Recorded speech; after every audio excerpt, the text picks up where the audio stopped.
भाजपा प्रदेशाध्यक्ष रवींद्र चव्हाण यांचा आज वाढदिवस आहे आणि या वाढदिवसानिमित्त महिलांच्या सुरक्षिततेसाठी आणि सशक्तीकरणासाठी आणि समाजातील जागृतीसाठी एक विशेष उपक्रम राबवण्यात आला आहे।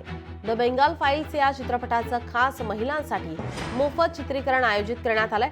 आज वसई पश्चिमच्या केटी विजन येथे मोफत चित्रपट दाखवण्यात येणार आहे। त्यामुळे या उपक्रमात महिलांनी मोठ्या संख्येने उपस्थित राहून लाभ घेण्यासाठी आवाहन करण्यात आलं आहे।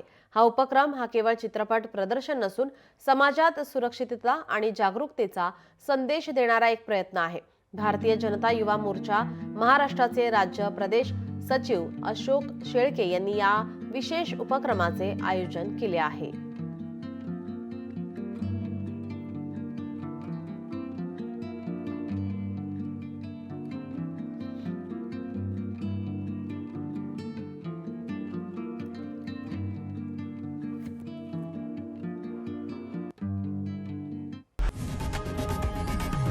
लोकशाही मराठी ऐका, पहा, जागरूक रहा।